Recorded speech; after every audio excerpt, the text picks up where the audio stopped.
आता वैष्णवी हगावणे मृत्यू प्रकरणी एक मोठी अपडेट सध्या समोर येतेय। दोषारोप पत्र आता या सगळ्या प्रकरणी दाखल करण्यात आलेले आहे। या दोषारोप पत्रांमध्ये आता 11 आरोपींचा समावेश देखील करण्यात आलेला आहे। पोलिसांकडून जिल्हा सत्र न्यायालयात 1670 पानांचं दोषारोप पत्र हे दाखल करण्यात आले।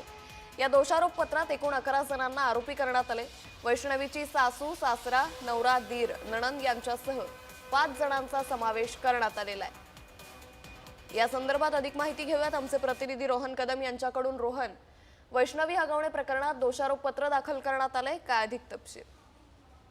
अंकिता, अगदी बरोबर आहे। खरं तर वैष्णवी हगवणे यांच्या आत्महत्येनंतर संपूर्ण महाराष्ट्रभर जी आहे ती खळबळ माजली होती।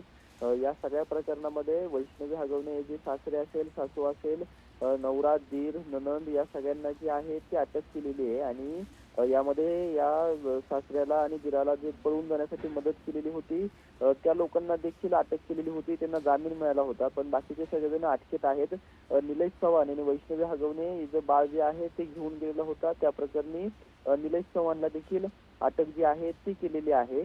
या सगळ्यांच्या विरोधामध्ये लवकरात लवकर दोषारोप पत्र जे आहे ते कोर्टामध्ये दाखल करण्यासाठी पिंपरी चिंचवड पोलीस, हिंजवडी बावधन पोलीस जे आहेत ते प्रयत्न करत होते आणि तशा दृष्टीने पावले देखील उचलली जात होती। आणि अखेर काल जे ते कोर्टामध्ये जवळपास 1670 पानांचं दोषारोप पत्र पिंपरी चिंचवड पोलिसांच्या वतीने जे आहे ते देण्यात आलेलं आहे। आणि या दोषारोप पत्रामध्ये एकूण 11 जणांना जे आहे ते आरोपी करण्यात आलेलं आहे। आणि कशा पद्धतीने हा सगळा घटनाक्रम घडला, यापूर्वी काय काय घडलं, किती पद्धतीने वैष्णवी हगवण्याचा छळ जो आहे तो करण्यात आला, या सगळ्याचा उल्लेख या दोषारोप पत्रामध्ये केलेला पाहायला मिळतोय।